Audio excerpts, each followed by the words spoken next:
योग के लाभ कई स्तर पर हैं। योग का पहला लाभ तो यह है कि इससे रोग ठीक होता है, लेकिन ये योग का अंतिम लाभ नहीं है। अंतिम लाभ तो अंतिम तत्व से एक हो जाना है, अंतिम सत्य प्राप्त कर लेना है, परमात्मा का साक्षात्कार कर लेना है। ये अंतिम लाभ है। लेकिन योग का पहला लाभ क्या है? रोग मुक्त हो जाना। ये योग का पहला लाभ है। ये करते ही मिलने लगता है, करते ही मिलने लगता है। योग में बहुत सारी बाधाएं बताई हैं। योग दर्शन में व्याधि पहली बाधा है, स्त्यान मन की चंचलता ये दूसरी बाधा है, संशय कंफ्यूजन रहती है, क्या करूं क्या ना करूं, क्या होगा क्या नहीं होगा, संशय। फिर प्रमाद, संशय हट भी जाता है, क्या करना है ये पता भी चल जाता है, फिर भी मानसिक प्रमाद कि मन नहीं कर रहा है करने का, मन कर रहा है कुछ दूसरा करने का, कुछ थोड़ा और मस्त करने का मन कर रहा है। तो ये प्रमाद है, ये भी एक बाधा है। फिर है प्रमाद के बाद आलस्य। आलस्य आता है, मन नहीं करता तो फिर शरीर भी भारी हो जाता है, नहीं करता है। आलस्य, व्याधि, स्त्यान, संशय, प्रमाद, आलस्य, अविरति, रुचि न रहना योग में। पता भी ये अच्छी चीज है, करनी चाहिए, इससे समाधान होगा हमारा, पर हमारी रुचि नहीं है, हमारी हैबिट नहीं है, हमारा आदत अभ्यास नहीं है। तो आदत तो करने से बनेगा, अपने आप थोड़ी बनती है किसी चीज की आदत। करने के लिए ही तो हम पैदा हुए हैं, और हम करें ही ना तो पैदा होने का फिर तो कोई लाभ ही नहीं हुआ। फिर हम तो पत्थर बन जाते या पशु बन जाते। हम मनुष्य क्यों बने? मनुष्य हम बने अच्छी चीज करने के लिए, और बस अच्छी चीज करने के लिए, अच्छी तरफ ध्यान देने के लिए हम मनुष्य बने। और फिर हर करे कि हमारी अच्छी चीज करने में रुचि नहीं है, आदत नहीं है हमारी, तो फिर हम बने ही क्यों है मनुष्य? आगे फिर भगवान हमें बनाने भी नहीं वाला है। अगर हम इसी बहाने के साथ मर गए तो फिर हम गधा, घोड़ा, खच्चर, ऊंट या पत्थर या पेड़ कुछ भी बन जाएंगे, मनुष्य नहीं बनेंगे। भाई तू करता ही नहीं था, तुझे इतनी बार बोला गया, गुरु, बड़े बड़े गुरु आए बताने के लिए, बोलने के लिए, लेकिन तू टस से मस नहीं हुआ, मोटी चमड़ी का था। तो इसलिए हमें पहली बात तो निश्चिंत हो जाना चाहिए 100% कॉन्फिडेंस के साथ कि हम योग अभ्यास पूरी विधि से करेंगे तो हम आजीवन स्वस्थ रहेंगे। आजीवन ये सूक्ष्म व्यायाम करेंगे। और परम पूज्य स्वामी जी महाराज जी ने योग को इतने आसानी से हम सबको दिया है कि कोई कठिनाई नहीं है। योग पहले बहुत कठिन हुआ करता था कि योग में इतनी काउंटिंग के साथ प्राणायाम करना, इतनी देर तक श्वास रोक के रखना, या ये बहुत सारी उसमें नियम थे। नियम ठीक भी थे, लेकिन वो सबके करने लायक नहीं थे। योग को बहुत आसानी से सबके लिए सुलभ बना देना, ये महाराज श्री का बहुत बड़ा हम सब पर कृपा है कि योग बूढ़े से बूढ़ा व्यक्ति, रोगी से रोगी, ये शास्त्रों में लिखा है कि अगर योग अभ्यास बूढ़े से बूढ़ा भी करे, बच्चे से बच्चा भी करे, रोगी से रोगी भी करे, तो उसे भी सिद्धि मिलेगी। ये नहीं कि उसके लिए बहुत धर्मात्मा आदमी होना चाहिए, तभी। कोई भी आदमी हो, अगर योग कर रहा है तो उसे सिद्धि मिलना निश्चित है, कभी ना कभी उसे मिलेगी। अगर वो रुका नहीं, थका नहीं, तो कितना भी पापी हो, कितना भी अधम हो, कितना भी निकृष्ट हो, अपि चेद दुराचारो भजते माम अनन्य भाग साधुरेव समंतव्य सम्यक व्यवसितो ही सब। भगवान भी कहते हैं गीता में कि कोई कितना भी पापी हो, अगर मेरी शरण में आएगा तो तरेगा। जैसे कोई भी साइनाइड खा ले तो मरेगा, कितना भी अमीर हो या कितना भी धर्मात्मा हो, पुण्यवान हो, कितना भी संत हो, मरेगा। ऊपर से कूदेगा तो मरेगा, शरीर फटेगा। गिलोय पिएगा तो गिलोय का लाभ मिलेगा। साइंस तो साइंस है, सबके लिए बराबर है। आग में हाथ डालेगा तो जलेगा। साइंस साइंस है, सबके लिए बराबर है। तो ये पराविज्ञान है भगवान का, ये भी सबके लिए बराबर है। तो योग किसी में भेदभाव नहीं करता है, भगवान किसी में भेदभाव नहीं करता है, गुरु भी किसी में भेदभाव नहीं करता है, लेकिन बस करने में भेदभाव हो जाता है कि हम कुछ कम कर रहे हैं या कभी कभी कर रहे हैं या छोड़ रहे हैं, या जितना करना चाहिए जैसे करना चाहिए उतना नहीं कर रहे, मन से कर रहे, उसमें भेदभाव हो जाता है हमारे करने में।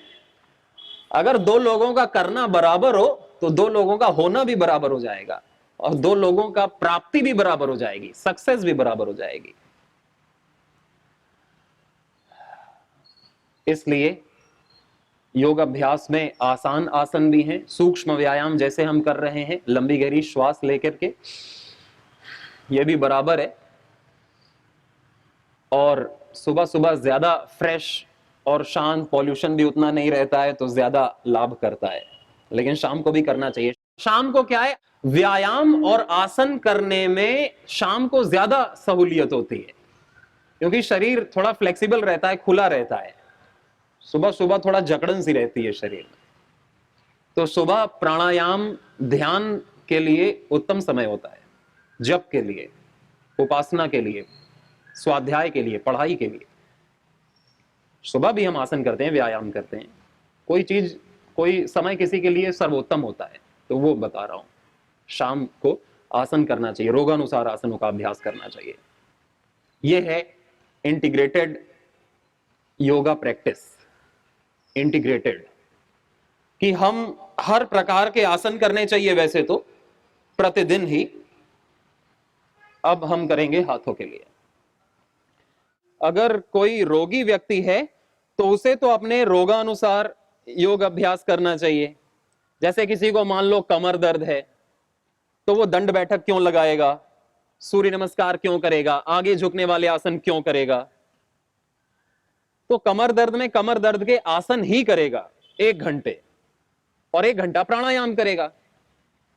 वो 1 घंटे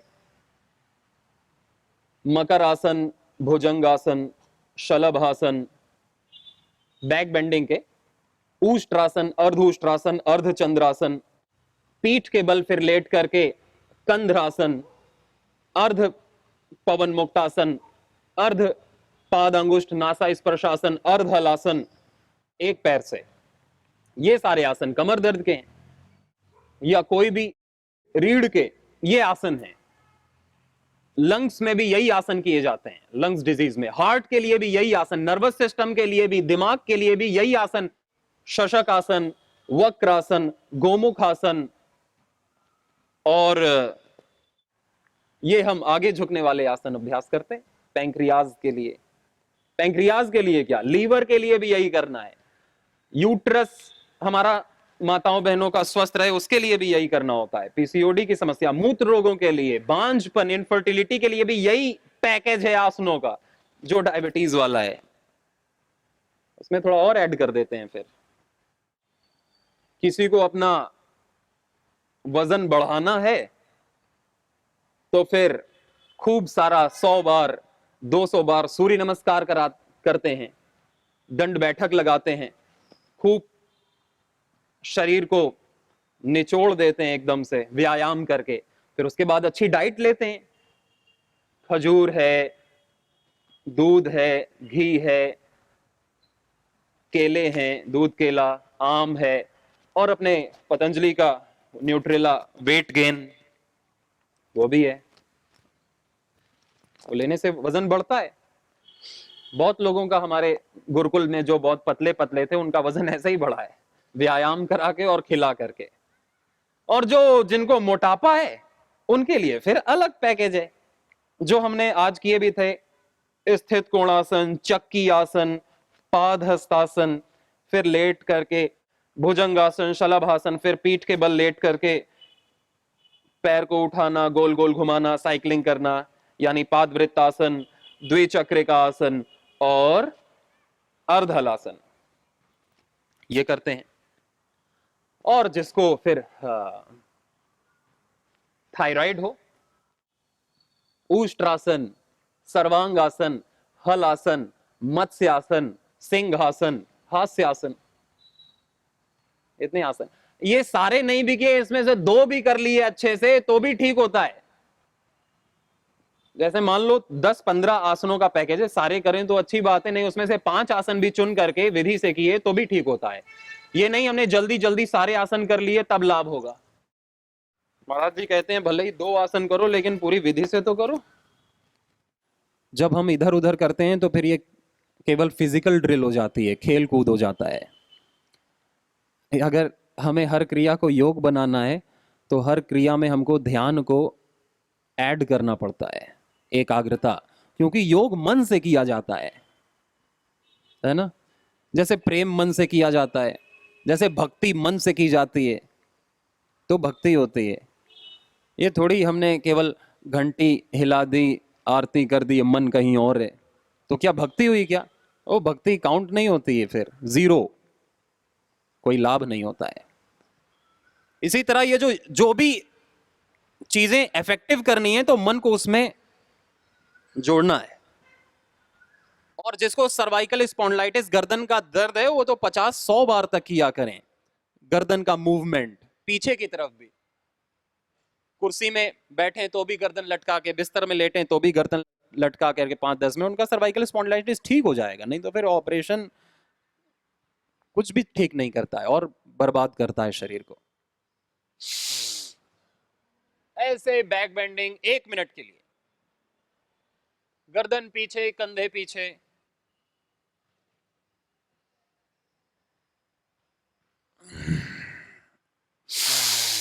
श्वास भर के। लंग्स और हृदय के लिए भी हम ये अभ्यास करते हैं। और फिर जो भी मैंने बताए थे बैक बेंडिंग के अभ्यास, पीछे की तरफ मुड़ने के अभ्यास, वो सारे अभ्यास, उष्ट्रासन, कंधरासन, भुजंगासन आदि आदि। भयंकर से भयंकर रोगी लोग आते हैं हरिद्वार में, लेकिन वो सब योग अभ्यास करके स्वस्थ होते हैं। अब इसी तरह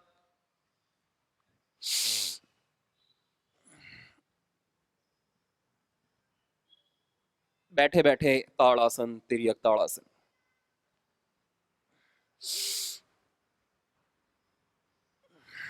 बैठे बैठे बॉडी को हर एंगल से, हर पार्ट को मूव करना। सायंकाल को भी हम अपने अपने अभ्यास कर सकते हैं गर्दन के लिए। ऐसे राइट हैंड से अपने सर को प्रेशर देना और सर से हाथ को प्रेशर देना, अपोजिट प्रेशर। श्वास भर के 10 सेकंड के लिए, और फिर हाथों की उंगलियों को इंटरलॉक करके पीछे से प्रेशर देंगे सर को पीछे की तरफ, हाथ को सामने की तरफ, और फिर सामने से। हमारी डाइट बहुत सात्विक हो, हल्की हो। महाराज श्री कहते हैं कि 50 साल के बाद तो अन्न खाना ही छोड़ देना चाहिए। अब 50 साल के बाद क्या खाना चाहिए? तो बोले 50 साल के बाद सब्जी खानी चाहिए, वो भी उबली हुई। अगर मस्त स्वस्थ जीवन जीना है तो 50 साल के बाद फिर फल ज्यादा खाने चाहिए, जूस, फल, सब्जी, या मोटा अन्न, थोड़ा खिचड़ी, सुपाच्य, ये खानी चाहिए। और मोटे लोगों को भी अन्न नहीं खाना चाहिए। जिनका शरीर ज्यादा मोटा हो रहा है तो अन्न खाना छोड़ देना चाहिए। परम पूज्य स्वामी जी ने 18 साल तक अन्न नहीं खाया जब वो बाहर भ्रमण पे थे, 18 साल तक। तो ऐसा थोड़ी है कि अन्न के अलावा कुछ बचेगा ही नहीं खाने के लिए। भगवान ने बहुत सारी चीजें दे रखी हैं अन्न के अलावा। वो सारी चीजें हमको शक्ति भी देती हैं, स्फूर्ति भी देती हैं, और कोई रोग यानी मोटापा पैदा नहीं होने देती, शरीर को हल्का रखती हैं। उपवास एक बहुत बड़ी चिकित्सा है। हम करेंगे कपालभाति प्राणायाम। 1 सेकंड में 1 स्ट्रोक, झटके से श्वास को छोड़ना, वायु मुद्रा में करना। पहली उंगली अंगूठे के नीचे, इस प्रकार, हाथ सीधे अपने घुटनों पर, कमर गर्दन सीधी, एक करते रहें कपाल भाती। उपवास के लिए आयुर्वेद में कहा है लंघनम परम औषधम, सबसे बड़ी औषधि कहा गया है उपवास को। लंघन कहते हैं इसे संस्कृत में, उपवास को, फास्टिंग को।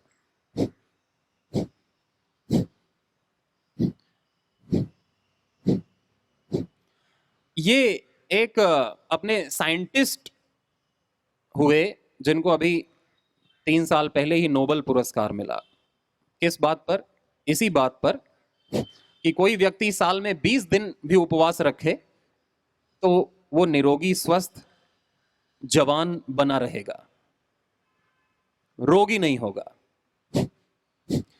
और ये बात तो ऋषि मुनियों ने हजारों लाखों साल पहले ही हमें बता दी। हर दिन कुछ ना कुछ उपवास है। अब जिसको जिस भी दिन पसंद आए उस दिन रह ले, मंगलवार को, शनिवार को, सोमवार को, या एकादशी को, पूर्णिमा अमावस्या को, त्रयोदशी को।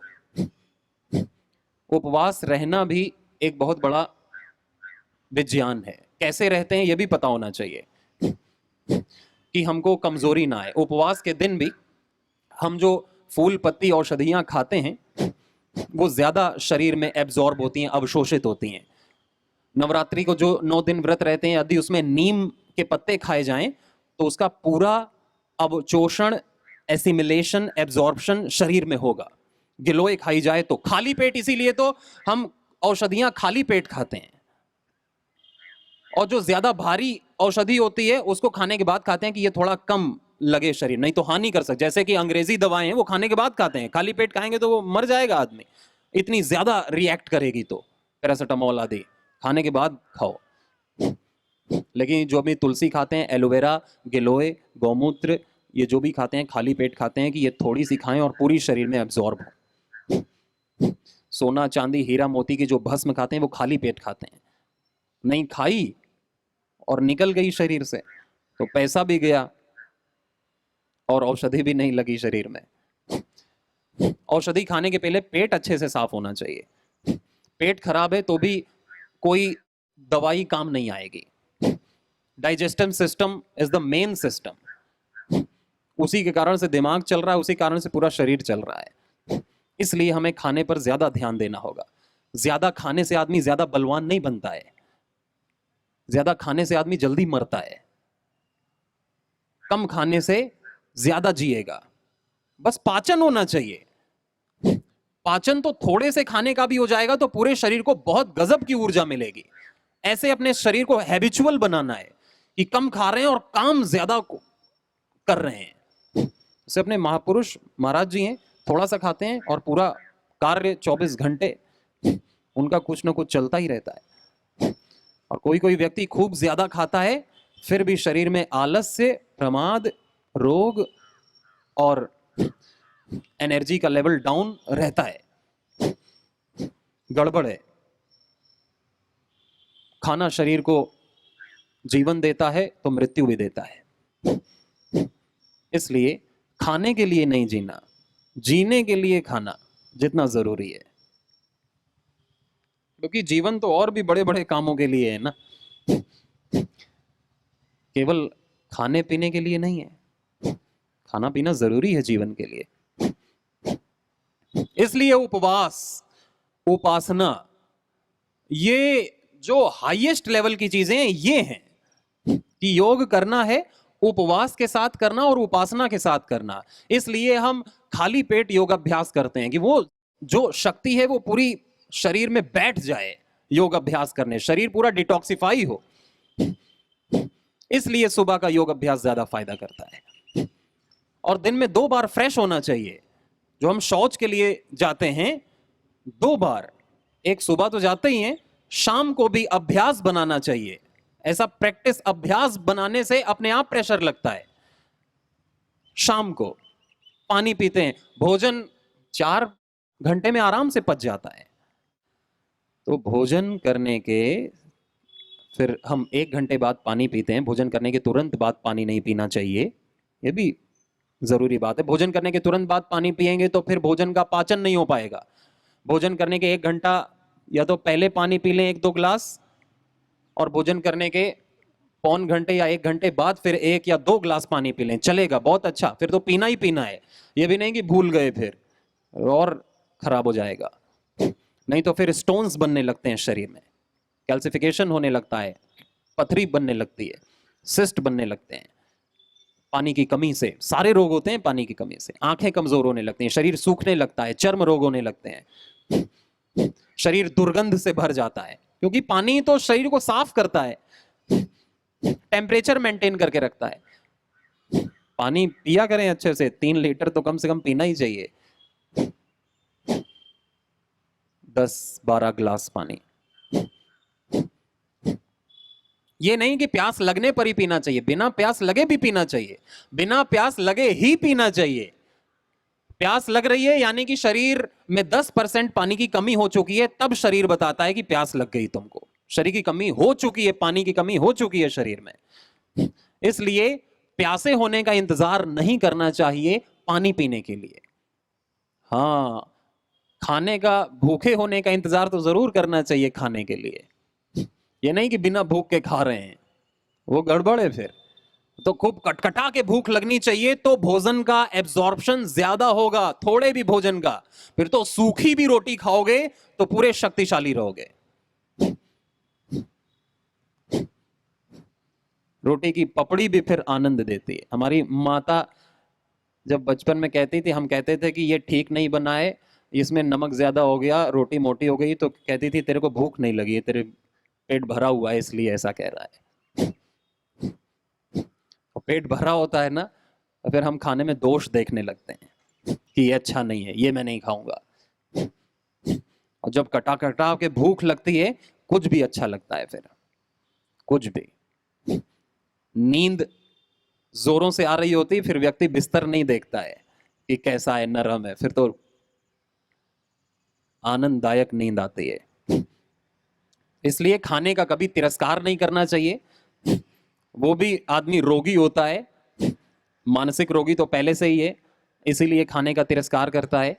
खाने को कभी वेस्ट नहीं करना चाहिए, फेंकना नहीं चाहिए, नहीं वही आदमी दुखी, दरिद्र और भिखारी बनता है। ये बनी बात है कि खाने को वेस्ट, लिया 4 रोटी, खाया 2 रोटी, फेंक दिया, लिया ही क्यों? तो हम उतना ही लें, ये भी नहीं कि अब 4 ले लिया है तो फिर अब चारों खा लें, वो भी डेंजर है, वो अंदर भी वेस्ट जाना है। तो चलो 1-2 बार हमने गाय को, कुत्ते को डाल भी दिया, अगली बार से तो सावधान रहें कि हम उतना ही लें थाली में कि व्यर्थ न जाए नाली में। हाँ, गाय के लिए भी बनाना चाहिए, कुत्ते के लिए भी बनाना चाहिए, दूसरों का भी ख्याल रखना चाहिए, लेकिन अपना भी ख्याल रखना चाहिए कि हम ज्यादा ना खाएं। कपालभाति कर रहे हैं। रोज हमें 15 मिनट सुबह, और जो ज्यादा रोगी हैं उन्हें शाम को भी प्राणायाम करना चाहिए समय निकाल करके। एक दिन हम 24 घंटे में एक बार अभ्यास कर लेते हैं तो पूरे 24 घंटे के लिए शरीर रिफ्रेश, रिन्यू हो जाता है। फिर हमको योग अभ्यास करना होता है 2 घंटे, अपने दिन को सात्विक, शक्तिशाली, मन को, बुद्धि को, शरीर को डिटॉक्सिफाई करने के लिए। किसी को और जल्दी करना है और ज्यादा डाउन है शरीर तो दिन में 2 बार कर लेता है, दिन में 3 बार योग अभ्यास कर लेता है। समय कम है तो 1 बार किया। अनुलोम विलोम, थक जाएं तो अनुलोम विलोम करें, कपालभाति से थक जाएं तो अनुलोम विलोम, ये सर्वोत्तम प्राणायाम कहा गया है शास्त्रों में, अनुलोम विलोम नाड़ी शुद्धि। राइट हैंड नासिका पर, लेफ्ट से श्वास लेते हैं, राइट से छोड़ते हैं, फिर राइट से लेते हैं और लेफ्ट से छोड़ते हैं। लगातार अनुलोम विलोम करते रहना है। हाथ दर्द करे तो दूसरे हाथ का सपोर्ट ले लेना है। भोजन करने के तुरंत बाद सोना नहीं चाहिए। जो भोजन करने के तुरंत बाद सो जाते हैं, फिर वो ज्यादा मोटापा बढ़ जाएगा उनके शरीर में, कफ ज्यादा बढ़ जाएगा शरीर में, पित्त ज्यादा बढ़ जाएगा शरीर में, वात ज्यादा बढ़ जाएगा शरीर में, सर दर्द होने लगेगा, शरीर दर्द होने लगेगा, शरीर भारी भारी लगेगा, मन खराब हो जाएगा, पूरा शरीर का बायोकेमिकल प्रोसेस डिस्टर्ब हो जाता है। जो खाते ही सो जाते हैं, खाना पचता नहीं, फिर वो 2 घंटे बाद 4 घंटे बाद उठेंगे, खाना वैसा का वैसा ही रखा रहेगा।